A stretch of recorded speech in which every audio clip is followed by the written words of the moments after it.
Hi there, friends near and far. Bohus here, speaking to you from Chicago. I run a little business called Vantage Point. We make TV.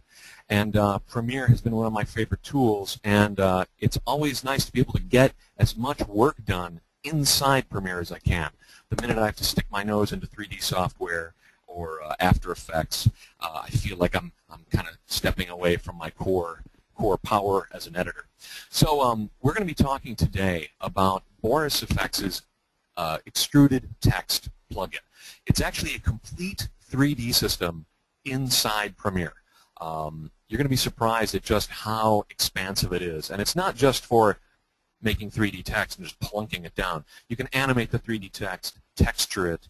You have 3 independent lights you can use to light the object. And then there are a bunch of animation effects built in. And so I created this little project that shows off all that thing at once, all those abilities at once. And this is like a TV show opening, with episode title, main show title. It might be a little choppy because we're playing it live to you over this over the internet.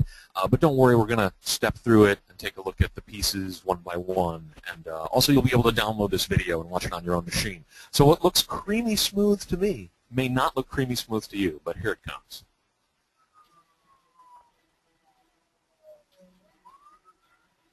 Okay, so that's 3D text generated by the Extruded Text generator. That explosion came from that plugin, and then this episode title comes in. That's another instance of 3D extruded text coming through. Let's step through this. Okay, first things first. We've got all the stock footage you see comes from our friends over at videoblocks.com. This is a close-up of a police car. I actually used Boris Effects, kind of a half-toning thing, get that sort of graphical comic book look to this. And, we're setting it up that it's a police something or other. And then the text zooms in. And notice it's got motion blur. This is also built into the plugin. The text parks into place, and notice playing across the text. Well, you've got a texture, got a kind of a steely-looking texture. A little bit of reflection action going on there. But notice that playing across the text are some red and blue lights. I'm trying to go through slowly, maybe frame by frame, so you'll be able to see these occasional flashes to simulate the police car lights hitting the text. That's all done in the plugin. And then it explodes as the episode title flies in. And notice that it explodes from the center out. There's footage of an explosion in the background, and then you can see the explosion most violent at the center of the 3D object. And then our episode title flies into place. There's fire footage mapped onto the front surfaces of this 3D text, and there's a little bit of glow and sort of a film glow applied through another Boris Effects plugin. So there's a lot going on here. So instead of just showing you kind of a simple project, we wanted to show you a project that looks complicated but actually is simple. There are just a lot of layers here, and we're going to take it all apart and show you exactly how I did this. So this is what the finished project kind of looks like. There are a couple layers. This is object number 1, gun police, logo. Rookie's Law is the second 3D object. Beneath it is some flame footage that we use to map onto the front surface of that object. And then this other stuff is the various pieces of footage that we used in the background. So first, let's just talk about what it is that greets you when you start working with Boris Extruded Text. Now, we've all done text in Premiere, and it does have a pretty nice text tool. If you go new title, sure, why not? We've all seen this guy. Let me go to a clear part of the timeline, and this is where you type your text, yada yada yada. You can create sort of, not 3D looking stuff, but like you can create nice text here, but really the built-in text tool in Premiere is limited to kind of shading and outlines and things like that. Whereas in Boris Effects Extruded Text, you're creating a true 3D object. Let me show you how to set that up. This is the plugin right here, BCC Extruded Text. It's on top of a piece of transparent video. This little button right here is the setup screen. This is our text entry. And it's unusually flexible because, as you can see, we can do mixed sizes. We can actually mix fonts, too. You could have this be a completely different font if you want. There's a lot of positioning that we can do here. As you see, we've got tracking, kerning, leading, all that stuff you're used to if you've done desktop publishing. In fact, let me show you how simple this is to pull off. Okay, so let's pick it. Let's go. We'll just write the same thing.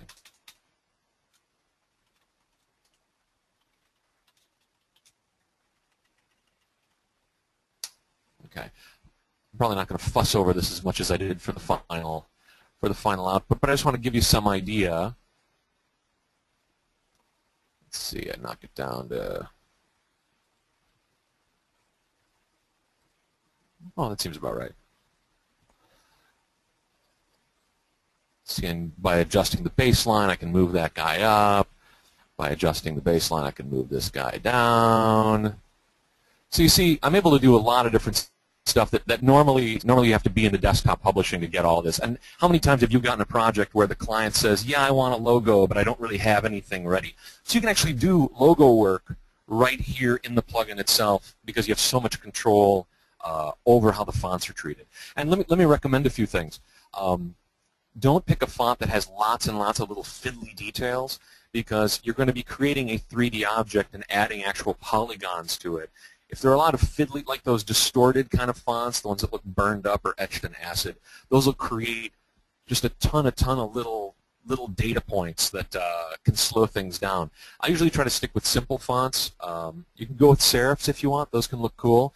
Something to look for when you're looking for fonts: look for slab serifs. Those are like big, fat serifs, kind of like this font is. So I'm going to cancel out there because I don't want to ruin my setup. But let's twirl down everything that's in the plugin, and you'll note there's a lot going on here. There are a lot more options in here than you're probably used to with your typical kind of Premiere plugin. Let me show you again, or let me show you really for the first time, that this is really a 3D object. If I go down to transformation and rotate, you can see that this is really 3D. And if you really want to see it, well, let's add a little extrusion to it.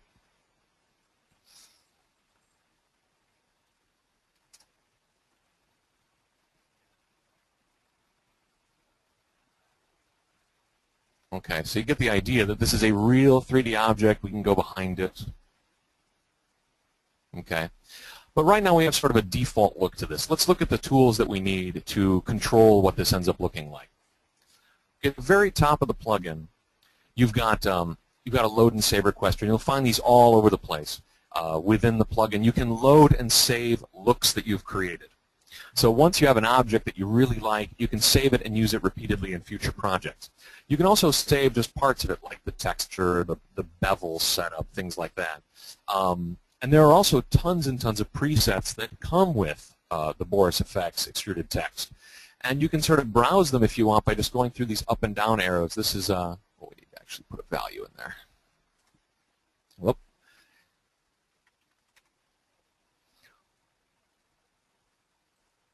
As you can see, I'm sort of clicking through these different bevel choices, and I'm seeing the looks immediately updated in the program output window. And if you had customized this in some way, you could actually save it as a preset of your own. And like I say, that's available throughout this plugin. So not only can you create cool looks, you can save them for the future. So let's keep this kind of simple. Well, you know what?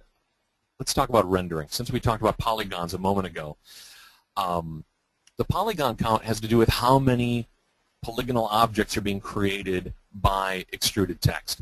The higher this goes, the higher this value, the smoother the object is going to be. You can't get to a point, though, where the object is as smooth as it's going to get and you keep adding polygons. Because the cost is, if there's too high of a polygon count, performance is going to go way down.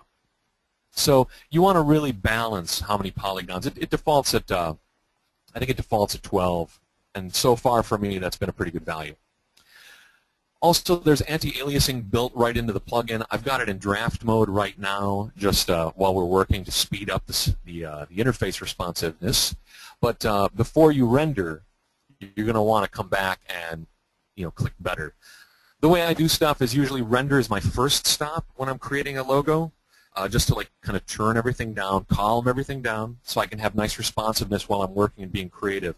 And then it's also the last place I go. When I'm all finished with my setup, I come back here and turn on the various effects I need. Motion blur is another really nice thing that's built into the plugin, and you see you've got options for it. You've got a shutter angle, level of smoothness, and this is a great effect, not just to give your 3D object mass as you're animating them through your scene, but also in our particular case, we've got that explosion, and there are lots and lots of tiny little parts. Those particles are flying all over the place. The blur just makes them look that much more realistic, just like if you were using a camera to film an object kind of blurring by. But you want to keep that off while you're working just to make life easier. Since we're here, I'll mention also, you'll notice there are lights built in. And these are real 3D lights that you can aim, and there are 3 of them. And you can either use the 3 to light the object like you would light a real thing that's on a tabletop. Or in our case, we'll be sort of getting to this in a few minutes, I used 1 light to light the object, and I used lights 2 and 3 to create the sort of red and blue effects that were sweeping across the logo.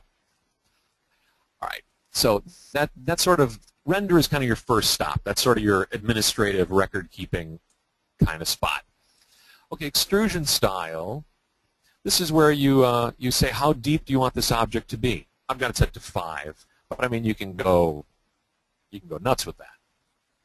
And again, there are presets for it. You can just click through and find a style that you like. Some of them have shapes. It's not just a straight preset that kind of goes north to south with a straight line. Some of them bulge out and do cool things, and that's where these little arrow buttons are fun, because you can just click through these looks and just see right away.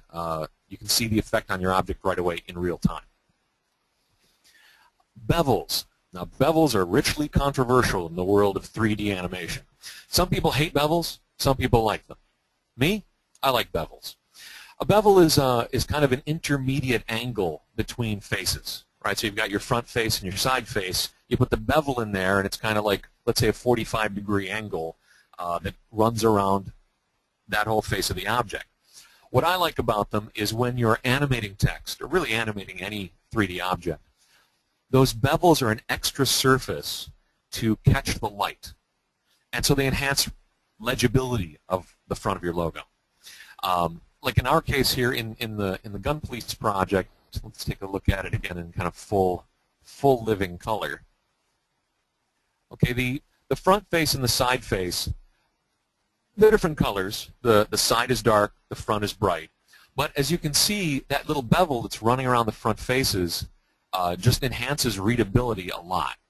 And even when it comes to park, look, there are these little glints here. And remember, I've got this set to a very low resolution to make sure that the screen is updating fast enough. But you see these little guys just like catch the light. They catch the glints. And with logos, readability is job number 1.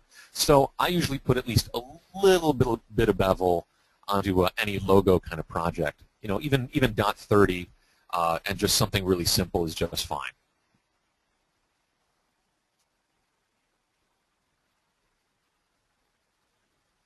Okay, now we get into something very important as well. So we've kind of set up our style here.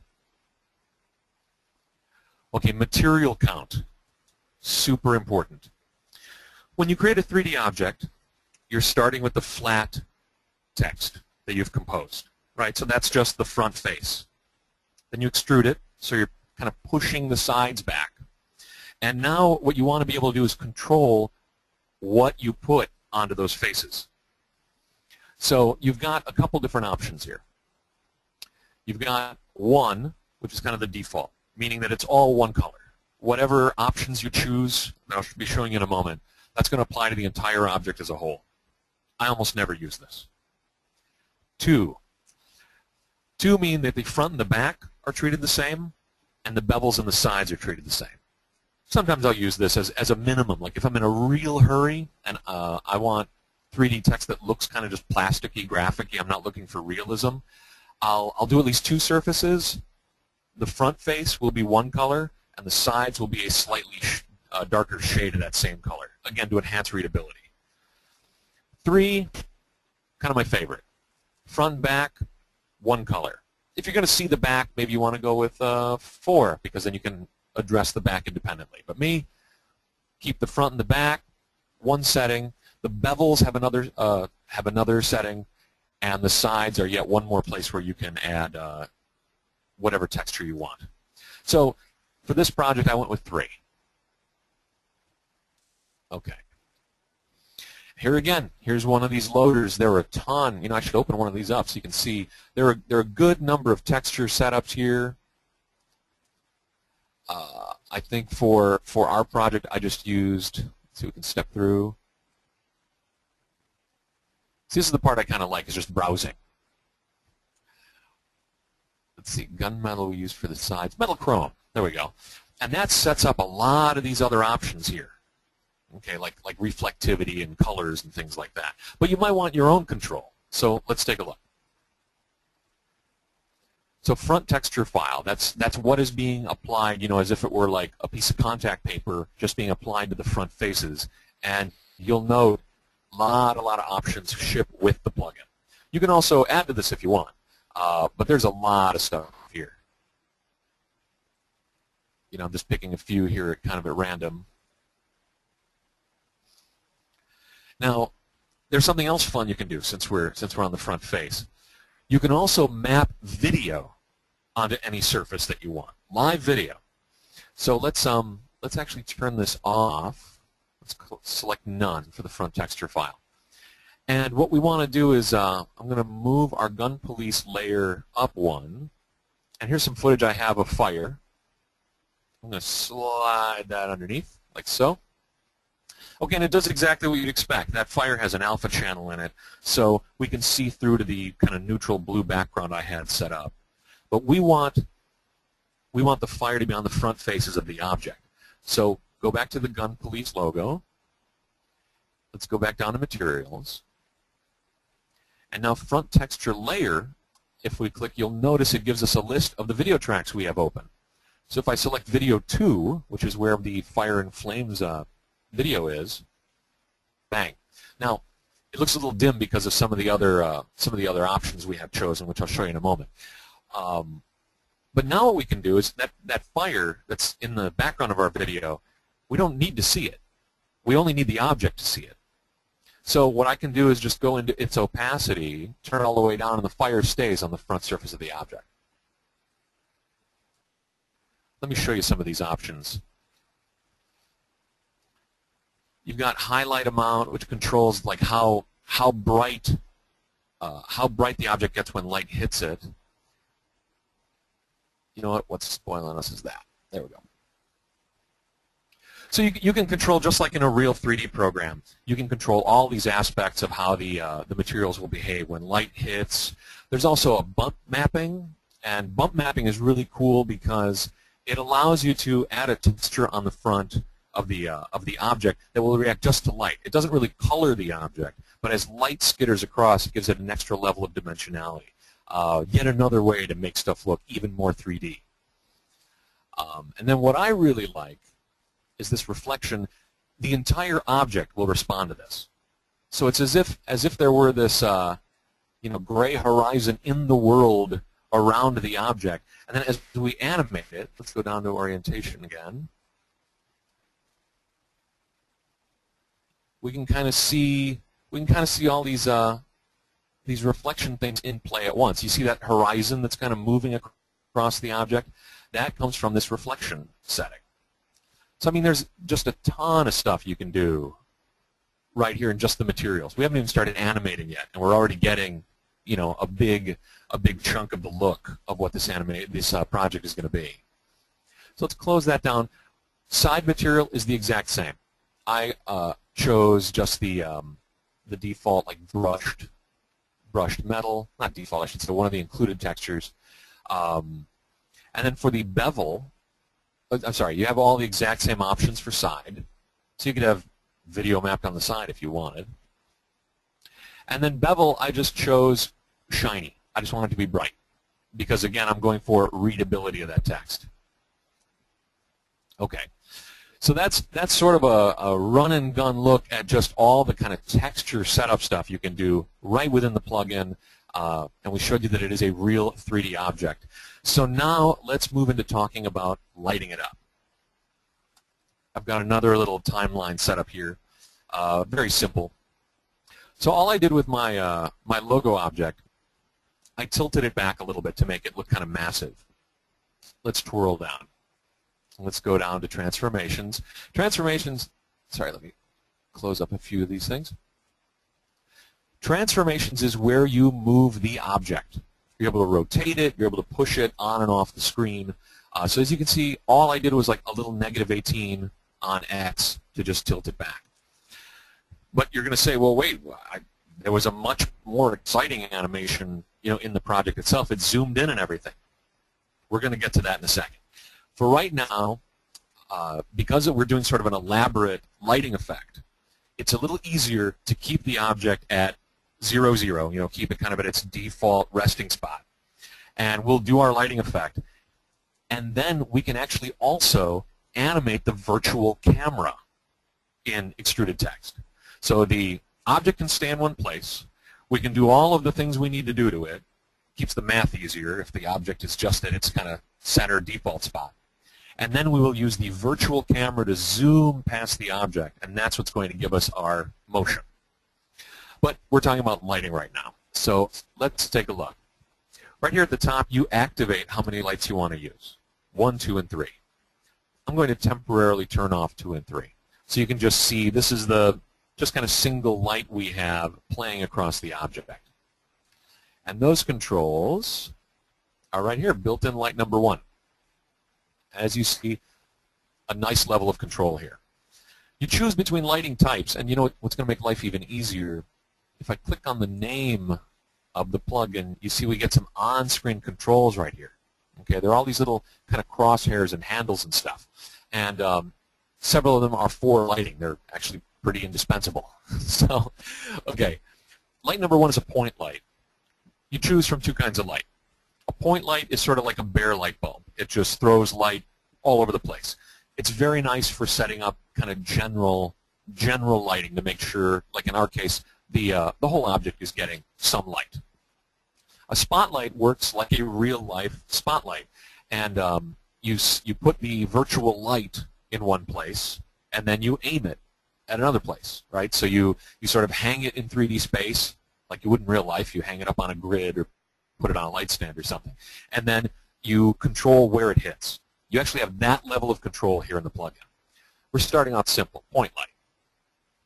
And you can position it either using on-screen controls, or you can, you know, you can twirl these guys. I don't know if you can see right here in the upper left corner? That's the light. That's light number 1. That is its source. So again, imagine like we're hanging a light in real life. That's where the light starts from. And you've got X, Y, and Z. So you can actually have it behind the object to, you know, kick light at us from behind. And remember that none of this light is going to fall onto your background video. In fact, think of the background video as being infinitely far away. Because what we're doing is we've got this kind of 3D space we're working in to create this logo, and it's independent of your background video. So you don't have to worry about somehow spoiling your background video. It's going to look like exactly what you want it to look like.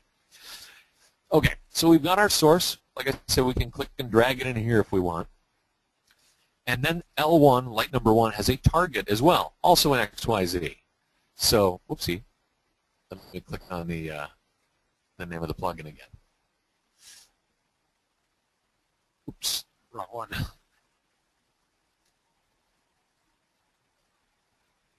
So you can move the target around. Oh, there we go. See it right there, right by the 2? That's kind of where our light is aimed. The aim thing is kind of less important here because it's a point light. It just casts light all over the place. But that idea is going to come in very important with our next lighting setup. Of course, you can adjust the color, intensity, stuff like that, just like a real light.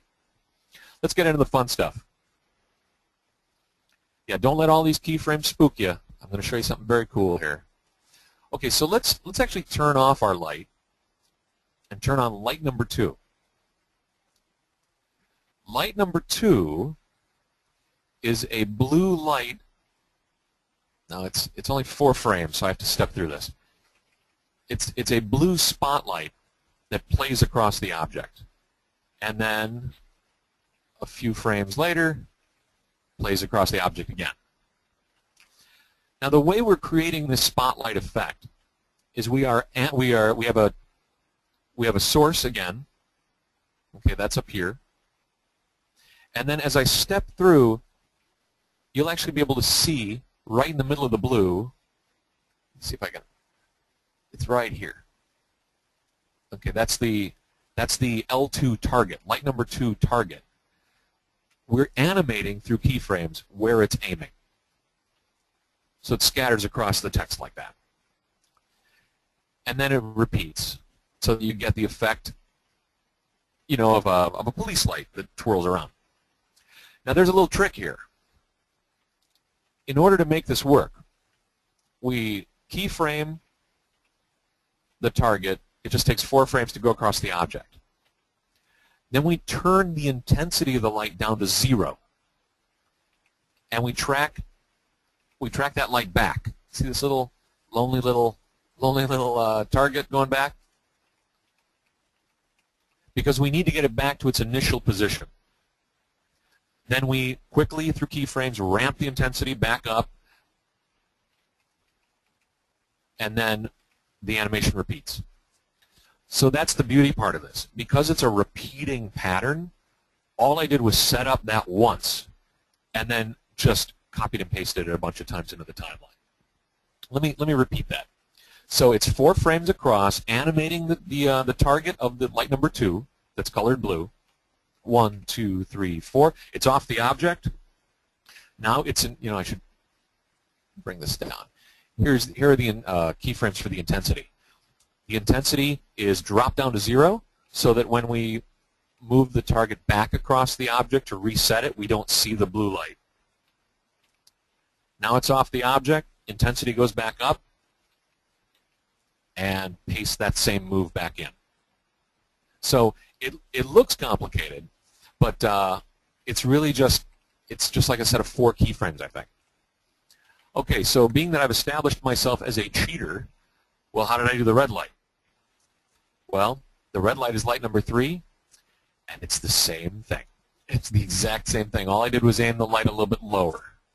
And I might have adjusted the speed a little bit. Let's go. Let's open up light number 3. That's the red light, as you can see. But it's the same deal. I just have the red light turned on now to make life easier. Okay, can you see those little handles moving across the object? That's the red light turned all the way down, resetting. There we go across the word police in the lower part of 2. Intensity down to 0, reset, intensity back up, and just do that over and over.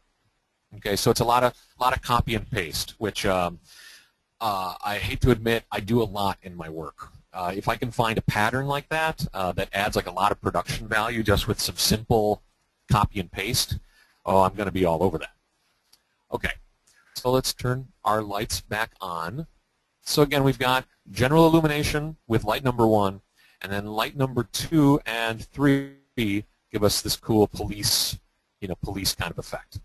Okay, so that gives you an idea of just how much control you have over the lighting inside the plugin. I really wasn't kidding when I said it is a true 3D system. So now let's get into the real killer part, which is animated effects. So I've got another little timeline set up here with just our object.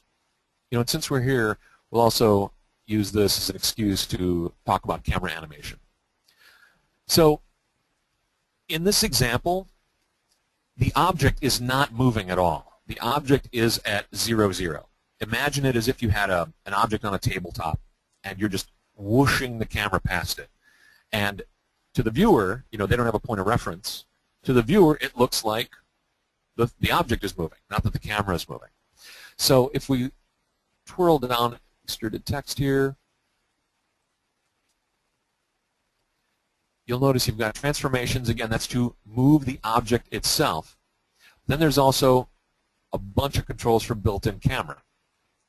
And this move that we're doing, which to us looks like the object zooming in, really it's the virtual camera zooming out.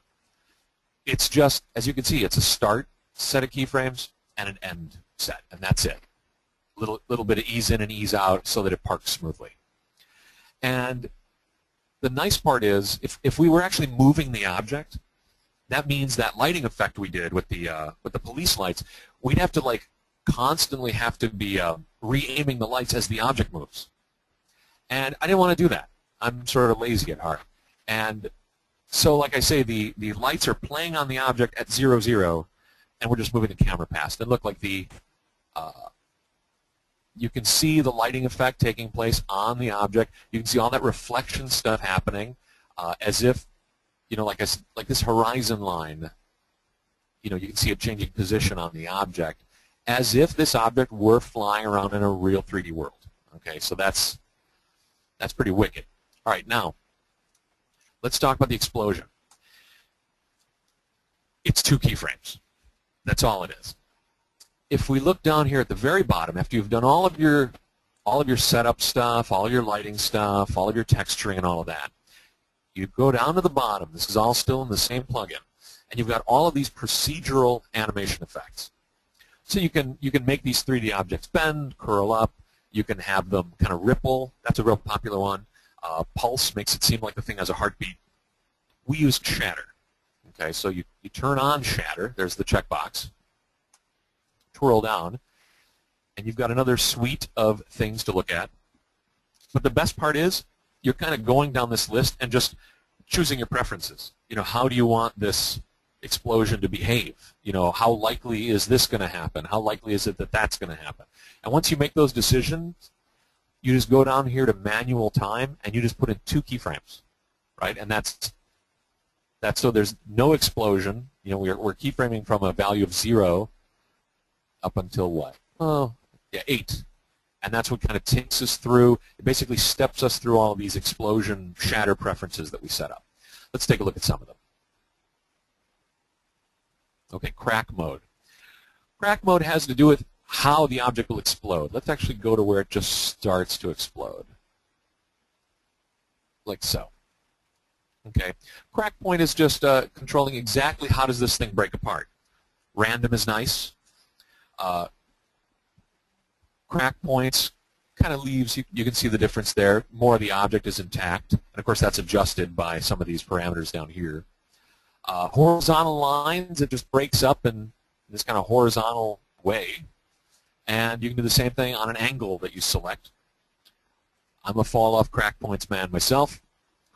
And crackability is just how likely is it that a piece will crack, so that everything just doesn't explode at the exact same time and look very fakey 3D software. You can say, you know, let every piece decide for itself. And so you're actually setting kind of a probability here. Velocity mode. These are all the different directions that all the exploded pieces can travel. Random, all over the place, very realistic, like the way an explosion works. I decided that I wanted stuff to go forward toward the viewer, because in my project I've got this this spherical explosion that happens behind the text, and the new logo, that Rookie's Law, you know, kind of golden colored word, bashes through the middle. So I was like, oh well, of course all that motion is coming toward the viewer, and it's kind of more exciting. Inward would be the reverse, you know, going away from the viewer. Spiral counterclockwise, clockwise. You know, left and right would be cool if you were like wiping something in from the left and right. This explosion can kind of precede it, you know, just kind of blow out of the frame, left or right or up or down, and all you do is pick it, and the plugin does all the hard work. So outward was the way for me. These are speeds. How fast does the slowest piece go? How fast, how much variation will there be throughout all the objects and the speed they take on? And then here's the other guy that I did that was important. Which way do things scatter? I went inside to out, which means that the explosion starts in the center of whatever this object is and goes out. So it's almost like a circle wipe from the inside out. But as you can see, again, tons and tons of options. Pretty much every direction you can go is represented here. That's pretty much it. I might have tweaked a little bit. No, I think those are the default values of spin speed and spin character. But the thing to emphasize here is once I chose what my preferences were of just which way these pieces were going to fly, it's just 2 keyframes. The plugin does all the heavy lifting. And to get it to really look good, this is where, again, before you're done, you want to click on motion blur. Because when you have so many little pieces, I mean, look at that. You know, that just looks cooler. It just sells the action even more. Okay? So that's kind of what we're looking at here. This is an unusually flexible plugin because of just all the stuff that's in there. And if you take it one step at a time, it actually makes a lot of sense the way things are laid out. And as you see, like even this fairly elaborate, you know, there's a lot of stuff going on here. Even with all these things happening, most of it is really just happening within the plugin itself. You know, gun police, all of that stuff leading up through its animation and explosion is all in the plugin. And then the second object that comes in is much simpler. You know, it's just it's using the video mapped on the front that I showed you, and really it just kind of zooms into place and parks and does a little rotate. I also turned on for final rendering, in addition to turning on motion blur and anti-aliasing in the plugin itself. Outside of it, I turned on some Boris effects glow, which just makes it look kind of gorgeous. Makes sense. There's fire here. And the beauty part is, let's say this is the intro to a TV show, and this is the episode name, Rookie's Law. In order to change it, you just type in something new. You know, you don't have to redo, you know, any of the animated stuff. Okay, we might have to rejig the placement here, but it's just that simple and just that instant. And text effects, I should say, extruded text is part of a whole suite of 3D effects, and most of them work this same way.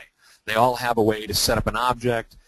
Some of them will extrude like an EPS, you know, like if a client gives you a logo or something like that, you can just, don't let them know how easy it is. You can just click on their EPS, do this texturing stuff I just showed you, and add some animation, and you're done. And there are a whole mess of different cool things you can do with the whole 3D object unit, or of course it's part of the big Continuum collection as well. So I think we've pretty much covered it. I just want to say that the project will be available to you to download and look at. I encourage you to crack it open and look in there because there's kind of a lot going on, even though it wasn't really a lot of work. The thing I'm probably proudest of here is the kooky lights, right? Just because, like I said, it looks like I did a lot of work and I really didn't, and it just gives it life. It gives the whole composition kind of life instead of just plunking down a logo and it just sits there. Everything's happening here. Animated lights, explosions, cool textures, things like that. It's all there. Oh, and you'll be able to download the original video too. So I hope you'll enjoy it, and I hope that you give this a shot, because I would love to see more people get into this. You know, especially for those of us who are Premiere editors, we're not used to this level of control or this level even of kind of graphical creativity from within Premiere itself. I really enjoy being able to do this without having to stick my nose in any other software. So my name is Bohus. Thanks a lot for watching. I appreciate it very much. And I hope you had fun. I hope you learned something. I'd love to see what you do with this. Thanks. Thanks, Bohus. First, I want to announce the winner of today's raffle. Congratulations to Colleen Parquette. I'll send you an email shortly on how you can claim your prize. Now we'd like to take a little bit of time to address some of the questions that popped up during the webinar. Here's Peter. Hi, everybody. First off, I hope I'm not feeding back on these speakers. If I am, just somebody let me know and I'll switch over. Thanks, Bohus. That was a great presentation, and you really know that product quite well, and have really given us, our users, a very good little education on how to use the filter inside of Premiere Pro. Super job. There's a lot there. It's like totally worth the time to really explore it. Oh gosh, yeah, and you've done a great job, and you've shown some really cool and deep features in there, and some of them, like the shaders was one thing I'll just like to talk about for a second. The explosion effect that you built in there, which was super nice, utilized something called a Vertex and Pixel shader, and The reason why I'm bringing this up is one of the user questions, or one of the viewer questions rather, was, is this filter GPU based? And yes, in fact it is. It's 100% GPU based. And what does that mean? That means it's using the graphics processor unit instead of the CPU, the central processing unit on the computer motherboard. So why is this important? This is important because with the GPU effect, you're going to get real-time previews, just as you saw with Bohus when he was setting up there. He was flying along in real time, and this meant that he could design on the fly. He didn't have to be held back by having to render something before he could see what the result was. So it's a real productivity enhancement tool. And another benefit of using GPU technology is that you'll get faster renders. Because everything is already rendered when you're working with the filter, it's just going to pass those frames back on down into the CPU for insertion into the composite. That's an excellent point, because like in the past, when you'd add motion blur to anything, or put up anti-aliasing, anything beyond draft mode, it was time to go get a sandwich, because That's right. Really slow. But like these GPUs, like that's a good thing for folks to know, that like GPU technology has really moved, I think mostly because of like guys who play video games, and they want sharper, bigger, faster graphics. And so even if you buy like a graphics card that's like $100, you know, or $50, you're going to boost performance like you wouldn't believe for things that just used to be terrifying to those of us who did graphics, like those sorts of blurs and glows and things like that. By passing it to basically a chip that is specially designed to do graphics really fast, that's what makes it possible to do this within an editing paradigm. You know, like I don't need to go to specialty software. I can just get it done right here and see how it plays inside my video project. Like whenever you hand stuff off to, like, I mean, look, I love my After Effects guy. Don't get me wrong, but like it's sometimes you know, there's a few intermediate steps where getting what he creates to really fit into my edit, you know, you got to do some massaging, or sometimes it's not worth knocking on his door if it's kind of simple. You know, like I would kind of say this logo project, if this is what my client is happy with, you know, like a 3D logo flying around, I don't really need to go anywhere else. You know, and I can just get it done right here, and my After Effects guy can do the stuff he's better at. Yeah, yeah. Which is watching Iron Man.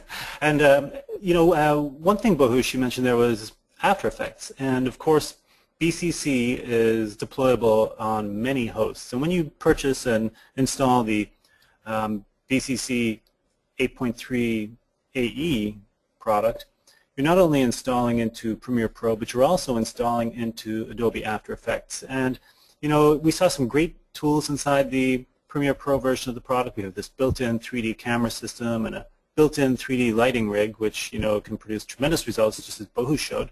But in After Effects, you can use unlimited numbers of lights. And the reason for this is because the BCC filter in AE utilizes the native lights inside of After Effects. In addition to this, it uses the native camera system and the native masking system. So, for instance, if you want to customize the bevels to, you know, a certain particular look, and you weren't finding the tools inside the included presets for bevel shapes or extrusion shapes, you can go in and use the AE masking system to define a customized bevel or extrusion shape for that 3D object that you're creating. And likewise, you can create camera rigs that are flying around the object in 3D space, and use this in conjunction with other 3D or 2D planes that you might have in the AE scene. And again, you know, any number of AE lights, spotlights, point lights, they are all visible by the filter and they're used by the filter. So some really, really powerful stuff there. And another thing, Bohus, that you mentioned, which was really cool, was the fact that you don't need a major investment in a video card in order to benefit from the results of this GPU-based filter. You can use a $100 video card, and you're going to scream along. You're going to be able to produce things that you wouldn't have dreamed of doing without this kind of technology in your. Yeah, when I was building this machine, I was looking at like the GPU cards that were much vaunted to be for graphic artists and things like that, and they came at a pretty hefty price. And I actually found a card that outperformed you know, some of the hoity-toity cards. and I mean, maybe it was $150. I mean, Great. Like to be able to walk into like Target, and buy a sophisticated piece of hardware, it kind of shows you where things are now. Sure. One of the questions was from a viewer about your hardware specs, and maybe you could talk a little bit about that. What kind of a system are you showing this on today? Oh boy. Well, now you have found the chink in my armor. Let's see. Well, because once I buy it, I forget what it is. Sure. I could open up the little Windows doing. Because I mean, you know what it is? I've got a Windows 7 system. I'm not a Windows 8 fan. I actually do use it a lot with some clients, but for me, Windows 7 was great. And so I was able to buy like kind of one of the last beefier Windows 7 machines, and I think it's like a gateway. It was a nice price. I guess. Okay, I guess if we're doing this, we're doing this. Well, while you're looking at that, I mean, I on my office, I mean, I'm using a ZT machine. This ZT machine is equipped with a Quadro 4000 card, which is a fairly beefy card. But the card that came with it wasn't the 4000. It was a much less expensive card. And the machine itself has, about 12 gig of RAM and, a terabyte of storage space, and the card that came with it. It was perfectly adequate for my needs. I was able to do everything that you saw Bohus do today with that system. But obviously, the bigger the better. Oh, sure. Oh, I'd much rather have a beefcake machine. It's just this kind of deal came along that I leapt on. So, I guess these are the specs. Yeah, look at that. I mean, you've got 16 gigs of RAM. Yeah. Yeah, that I've been happy with that card, which would make you think I should really know what it is. Let's see. It has its own like little software. Yeah. It's like all you guys are at my house, and I'm just saying, I don't know, let's see. Oh, yeah, Geforce Experience. Now, don't use any of this information to, like, break into my computer, you guys. Okay, I don't know where that software opened, but, here we go. So, not now, I'm on a webinar. Let's see.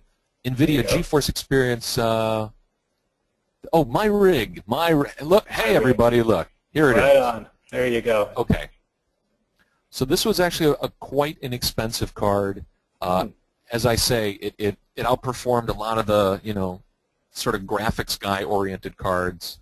I really think it was like $150 or something like that. It's overclocked. It came overclocked from the factory.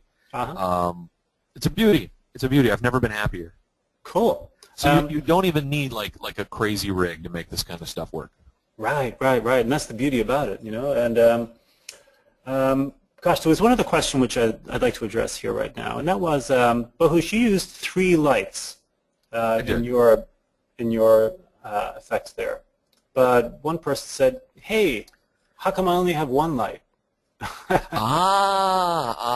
Okay. It is not a conspiracy. It's just there's an update that I think is available for anybody to download, and it's fairly recent. Yeah. So.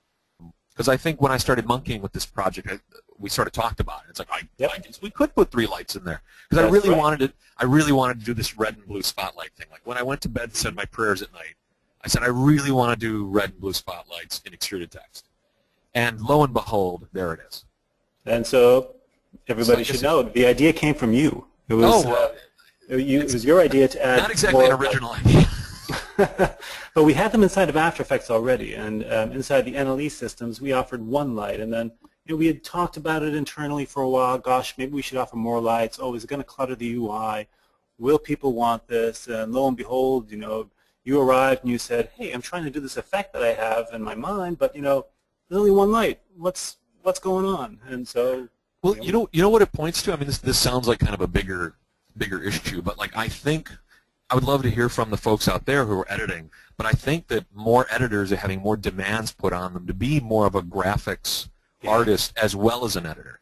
I was telling you guys a few years ago I was part of like an Adobe focus group, and it was, I don't even know how I got in there, but it was like the top Chicago editors were in there, like guys who bill at like $500 an hour, that kind of studio thing. And these top editors weren't aware you could like rotate text in Premiere. They thought, oh, that's an After Effects thing. So I mean, that's some years ago, Yeah. And now Premiere has like Adobe has really beefed up kind of what you can do inside as far as special effects. And if you add Boris effects on top of it, I think, well, like I said, I'm impressed that it's a real fully 3D system, and it's a skill that I can be portable with, because I find myself more and more editing on site with clients. So if they've got Vegas with the Boris stuff, I can work there. Like the software is exactly the same everywhere I go. Yeah, I should say the Boris stuff is exactly the same. So once you learn it in one place, you can use it wherever. But you can get these much kind of deeper looks than you can with just kind of the built-in tools. But that's sorry, I'm sort of meandering a little bit. I would love to hear from editors out there whether they find themselves doing more and more graphic stuff.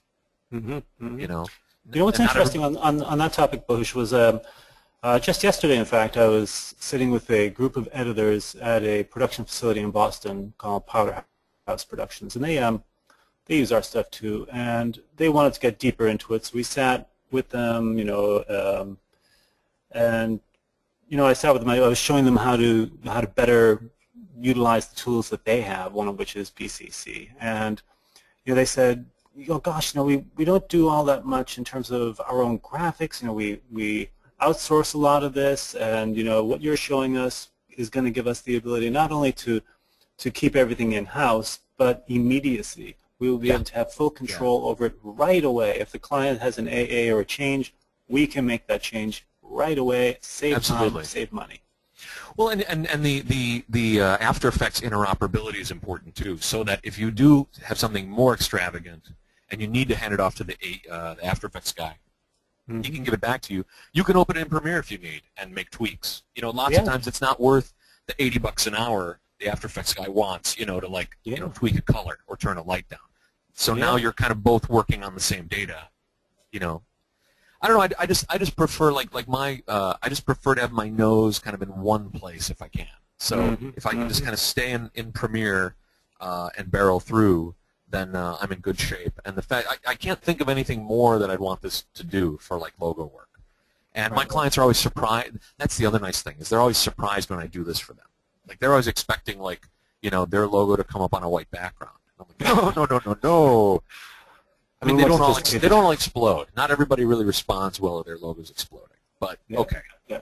And there are other shaders in there too. You showed off the shatter shader, but then you could have combined that with maybe a ripple shader or the bend, taper, twist, curl deformer. Any of these things can be used singularly or combined to create some kind of compound three-dimensional visual effect. And you're brave just man like to just that, say just shatter like that. shader like that on an open microphone.